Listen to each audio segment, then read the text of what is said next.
What's up, Project Cars 2 fans? David Land here. Welcome back to my look at the Porsche Legends Pack DLC. And today we are going to enjoy a nice relaxing martini at the spa. Well, kind of. We are going to be driving the Porsche 917K at the historic Spa Francorchamps circuit. Now, this is historically accurate. These cars raced in races such as the Spa 1,000 kilometers on this circuit, and let me tell you, this is a fantastic car-track combination. It's almost as if this car was built for circuits like this. Oh wait, it was. Today we are driving the Porsche Racing Team Martini Racing number 9. I know I could have been a basic you-know-what and chosen the John Wyer cars, but I figured everybody was going to choose the John Wyer cars because, of course, the John Wyer Gulf liveried cars, like the one you're seeing right in front of me, are the movie stars from the Steve McQueen classic Le Mans, which, in my opinion, is one of the greatest racing movies ever, and in terms of a racing docudrama, it is the best, bar none. But we're not racing at Le Mans today, of course. We're racing in Belgium at Spa, and this track is incredibly daunting, especially if you don't know the layout. Thankfully, I have it memorized. I've driven several races on here in my kind of own time, not recording them for videos, but it is a very, very fast circuit.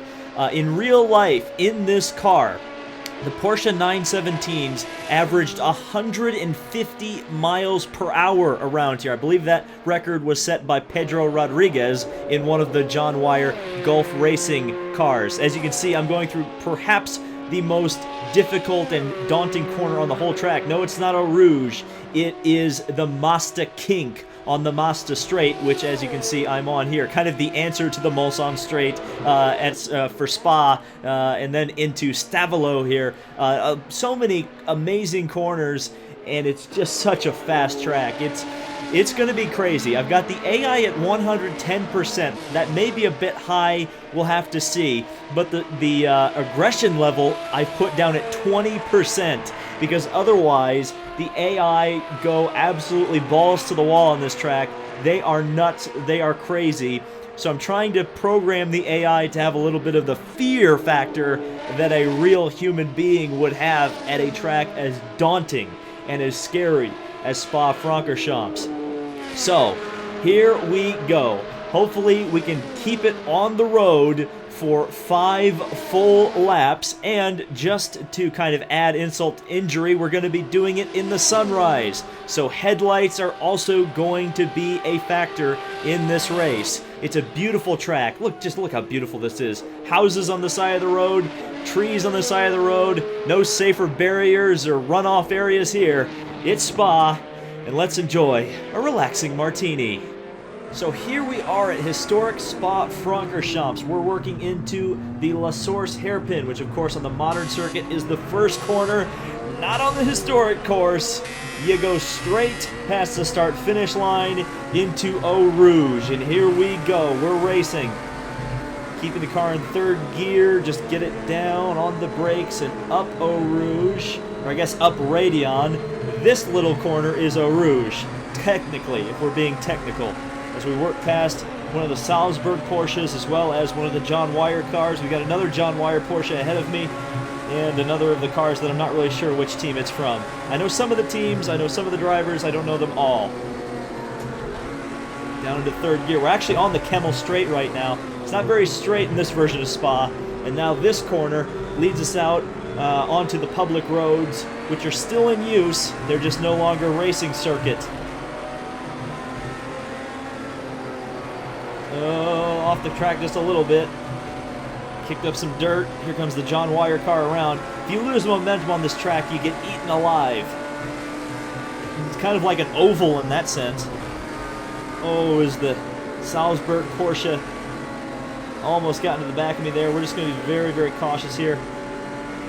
Going to get passed around the outside by another one of the John Wyer cars into this downhill corkscrew kind of corner. I don't remember the exact corner name of that. You'll need to consult GP Laps on all the corner names of Spa. I know some of them. Good God. That guy just went by me like I was standing still. So we're onto the Mazda straight now, which I said in the intro is kind of like the answer to the Mulsanne straight. But this has a chicane, kind of. Actually, it's really a kink. And it's the Mazda kink, which Jackie Stewart always said it was the most difficult and scary corner on the whole track. And that almost bit me right there because somebody was coming up behind me. I don't know which car it was, but he stuck his nose in there. And I thought we were going to have a big crash there. Thankfully, we didn't. As we head into Stavelot.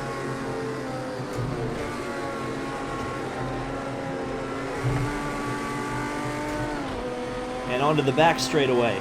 This back straightaway, which isn't really all that straight, actually leads into the modern circuit. I like to keep the car in 4th gear around here, as with all the classic cars, because it's actually an uphill run, and I just feel like I get better drivability and better speed by keeping the car in 4th gear. You can really gain on the AI through this section of the course. As we are catching the Salzburg Porsche, the 23 car, which of course, like I said, won the 1970 24 Hours of Le Mans. A lot of people don't know that. A lot of people kind of confuse it with the movie where the, spoiler alert, the John Wyer cars win the race. That's not what happens in real life. Down into 3rd gear.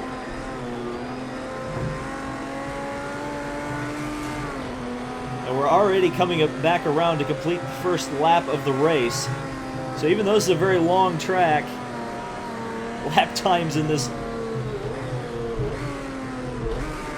917 are quite quick.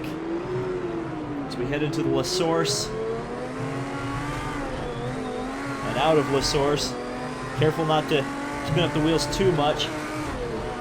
And missing a shift. Good job, David. I'm a beacon of talent. Oh, that just over Eau Rouge. Eau Rouge is not really a corner anymore. It's kind of a flat-out kink in modern race cars. I can tell you on this version of the track, it is 150% a corner, and a very, very difficult one at that. On the throttle, we're already getting caught back up too by the car behind me.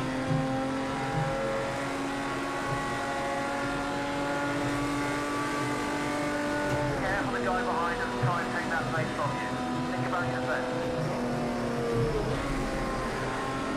Yeah, that's one of the John Wyer cars, and my car got very squirrely there. As I tried to give him racing room, I figured he was going to try to come through, and indeed he did.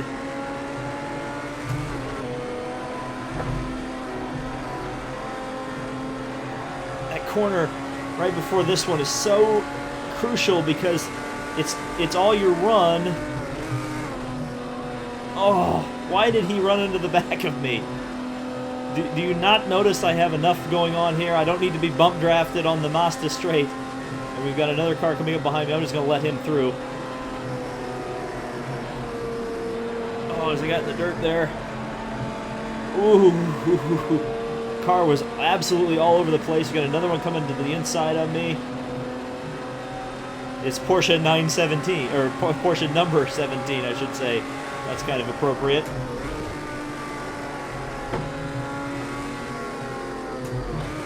And there's the car that was not very nice to me on the Mazda straight. Giving the bird as I go by. That's why I need the webcam. Someday I'll get one of those. So we'll stay in 4th gear here. I think we'll be able to make up some time on these guys. Like I said, on the last lap. Well, unless I slide the car and lose time. That didn't help all that much. Oh, but he's going to slide out just a little bit. We're just going to be absolutely all over the back of him.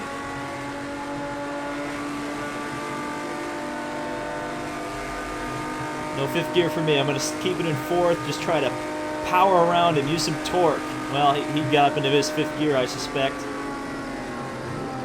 So we'll just use discretion being the better part of valor there. I did not get through there as well as he did. But I think they'll slow each other down into La Source, so if I can get a nice run here. Oh, that was very brave.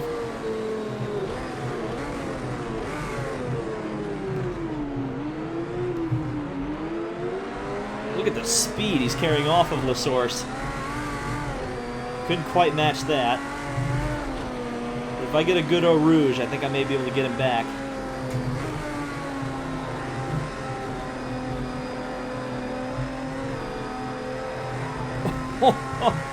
Car sliding all over the place. I feel like using that curb is not the best idea. This is some serious white knuckle stuff, I can tell you that.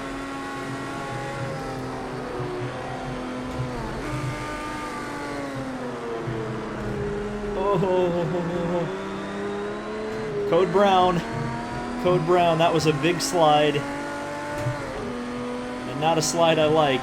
I am driving this car properly. I've got the 5-speed, clutch, all of it. Let's keep it in 4th gear here, so we don't have to do any downshifting. That's your best first session so far. Great job. This corner just tightens up, and I hate it. I hate that corner. That was better. That was better. So out onto the Mazda Kink, or the Mazda Straight, heading up to the Mazda Kink.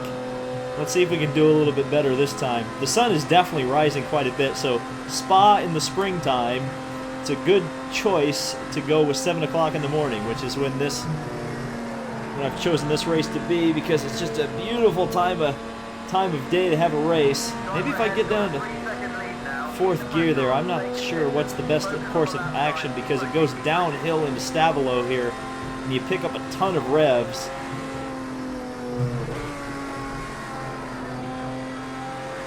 Yeah, if you expected me to be competitive during this race, I'm sorry. I really shouldn't have been talking in the middle of Stavelot either. This is more of a review of the car and hopefully track, and maybe we have a little bit of racing going on, but right now it's more of just me riding. It's weird with historic Spa. Oh! Alright, we're just going to spin it out here. Lock it down.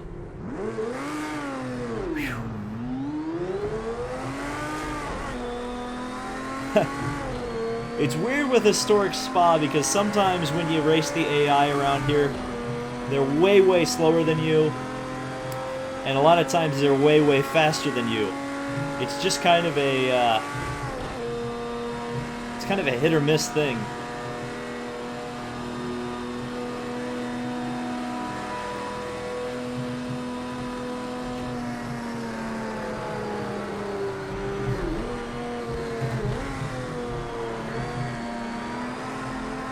Well, now it's just going to be a lap time deal. I think we're about to complete lap 3 if I'm not mistaken, so we got 2 laps to go. And I'll just try to get better.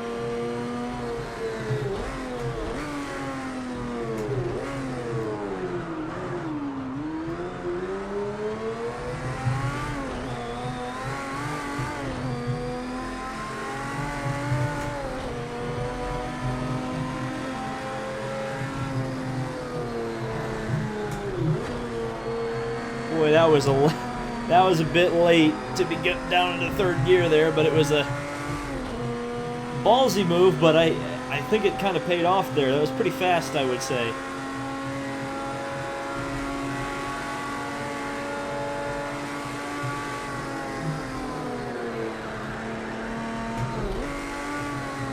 Contrary to what you may have already seen in this video with me spinning out, I think I'm 3 for 3 between Assetto Corsa and Project Cars, by the way, and spinning out during the video.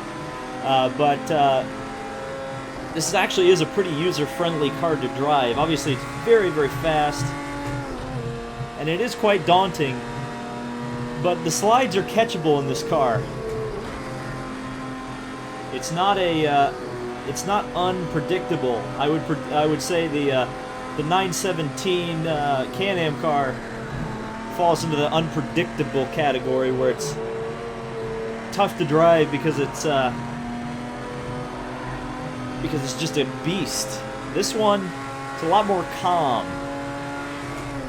Of course, a Can-Am car designed for different purposes. It's designed to have 1,500 horsepower because it only has to last for an hour and a half or however long the races are. This is an endurance car. It's designed to go 24 hours. So it needs those user-friendly driving techniques, or just needs to be user-friendly for several drivers to drive it over the course of 24 hours. Of course, these days, you only had 2 drivers per car at Le Mans, or like for Spa in the 1,000 kilometers or whatever. So, yeah, just a different era of endurance racing. Driver comfort, maybe even more important in these days than it is now, where drivers with 3 or 4 drivers at a 24-hour race are not in the car as much, simply. Can't imagine how tired some of these guys got, especially considering just the mental drain of driving at a track like this, where you've got houses, trees, as you're running, fences. You could end up in the cow pasture, for God's sakes. You could end up in somebody's living room if you screw up. Thankfully, I haven't hit any houses yet, but I'm going to hold my breath on that one because we don't want to jinx it. But I will say, they've done a fantastic job with this circuit in this game. You notice a yellow light just went on my dash. That's my low fuel alarm. Don't have to worry about that because we're coming up to 1 lap to go. And I'm driving a little bit more calmly than I had been when I was in traffic, because there's really nothing to gain outside of the AI if they have a few crashes, which in testing this, I definitely saw some incredibly violent accidents from the AI. I'm actually surprised in recording this we didn't get any horribly violent accidents, but oh well. Maybe we did, and the replay angle will get it, but I just didn't see it for whatever reason. So we just really slide through there. Kind of late on the brakes. Car was kind of sliding the back out a little bit. And by the way, the car sounds fantastic. I know some people, and rightly so, were complaining about the RSR sound. I mean, this is perfect. I also have this car in a Zeta Corsa, and it sounds I mean, this just sounds so much better than that game. Zeto's 917 kind of sounds a little too modern for whatever reason. It almost sounds like they took a modern 12-cylinder car and they recorded that for the 917 audio. This definitely sounds like a proper 917.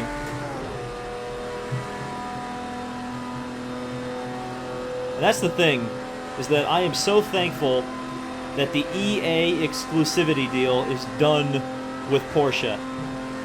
Because for a long time, this Porsche 917 was kind of the holy grail car in racing games and sim racing. Everybody wanted it. Oh, there was parts littered on the side of the road there, so somebody had a bit of an oopsie. So we'll gain at least one position, hopefully, by the end of this. But, yeah, this car was the holy grail. Everybody wanted it. Everybody dreamed about driving it in a proper sim. Oh, we've got a big crash down here. Well, glad I saw that. Wow. I told you they would crash. I'm sorry I didn't see it. But yeah, this car, holy grail. I remember when I was a big Forza 4 guy, we were pining for this car Forza got the license for Porsche, but EA did not let them do a 917.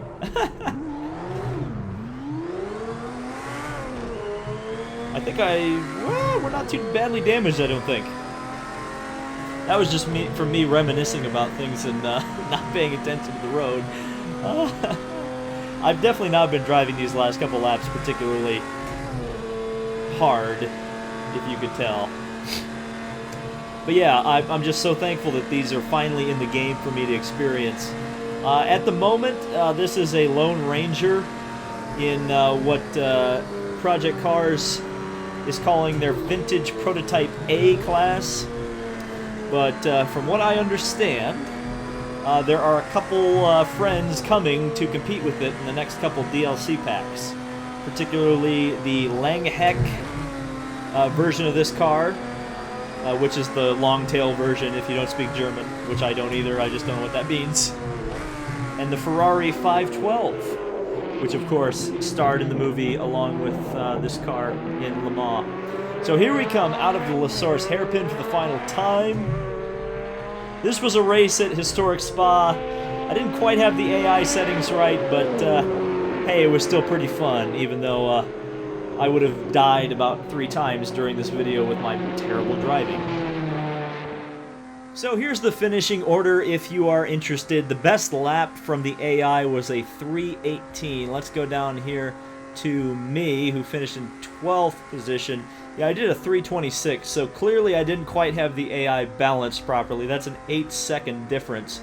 And a couple of cars did not finish, one of them being the Martini liveried car, the hippie Martini liveried car, I should say, as well as the car we saw in a crumpled heap at Stavolo, old Martin Thalian, rip him.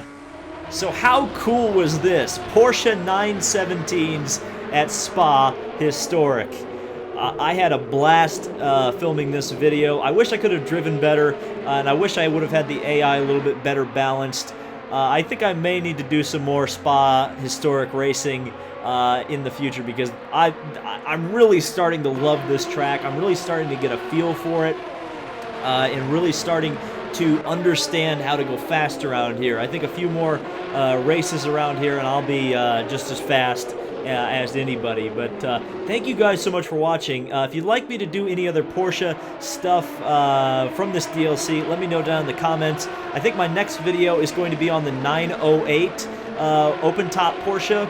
I've discovered that around the Nürburgring Nordschleife, that car is maybe one of the most fun things you can do out of this Porsche DLC.